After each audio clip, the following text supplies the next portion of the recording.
মরণটা যেন শাহাদাতের মরণ হয়। যারা শাহাদাতের মৃত্যুবরণ করতে পারে, আল্লাহ যাদের তৌফিক দান করেন, তাদের মৃত্যুটা কেমন? মনে পিপিলিকা, পিঁপড়ায় যে কামড় দেয়, এই কামড়ের সমপরিমাণও ব্যক্তি কষ্ট পায় না। সুবহানাল্লাহ। যেদিকে শাহাদাতের মরণ হয়, এই জন্যই আল্লাহ তাআলা এই শহীদদের মর্যাদা দুনিয়া ও আখিরাতে উভয় জায়গায় রেখেছেন।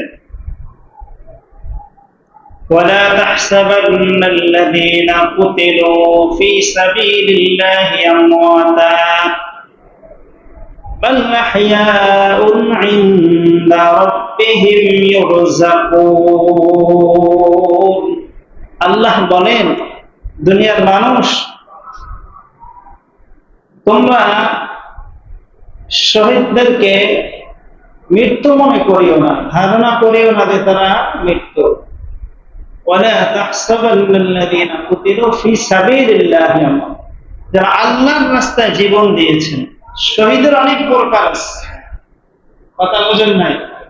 কিন্তু আমরা শহীদ শব্দটা যেখানে সেখানে ব্যবহার করি, সেটা হবে না। শহীদের অনেক প্রকার আছে। প্রকৃতিক পক্ষে যারা শহীদ, তাদেরকে, তারা মৃত্যু না, তারা জীবিত, তারা কবরেও জীবিত। বাল আহইয়াউন ইনদা রাব্বিহিম ইউরযাকুন। আল্লাহ রাব্বুল আলামিন স্বয়ং নিজে তাদেরকে রিজিকের ফয়সালা করেন। কোথায়? কবরে। কবরে আল্লাহ তাআলা রিজিক তাদেরকে কবর খাওয়ান। বাল আহইয়া, তারা জীবিত, ইনদা রাব্বিহিম ইউরযাকুন। তাদের রিজিক কার থেকে? আপনার আমার থেকে? আল্লাহর থেকে রিজিক, আল্লাহর থেকে। এজন্য শহীদদের অনেক মূল্য আল্লাহর কাছে। মুহতারাম হাজিরিন, আল্লাহর কাছে দোয়া করেন আল্লাহ যেন সবাইকে শহীদের মৃত্যু দান করেন।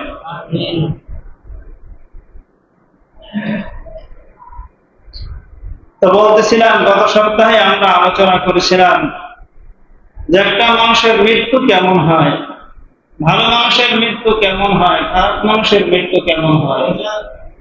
তাহলে ভালো মানুষের মৃত্যু মতো মৃত্যুটা যেন আমার হয়।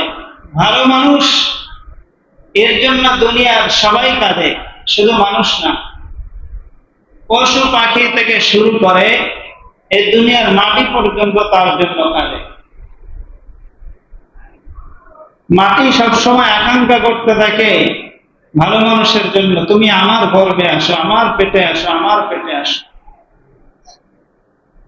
আর যে খারাপ মানুষ, মাটি ওর থেকে পানা চাই, তুই আমার ভিতরে আসিস না, তুই আমার ভিতরে আসিস না। মাটিও তাকে গ্রহণ করতে চায় না, চায় কথা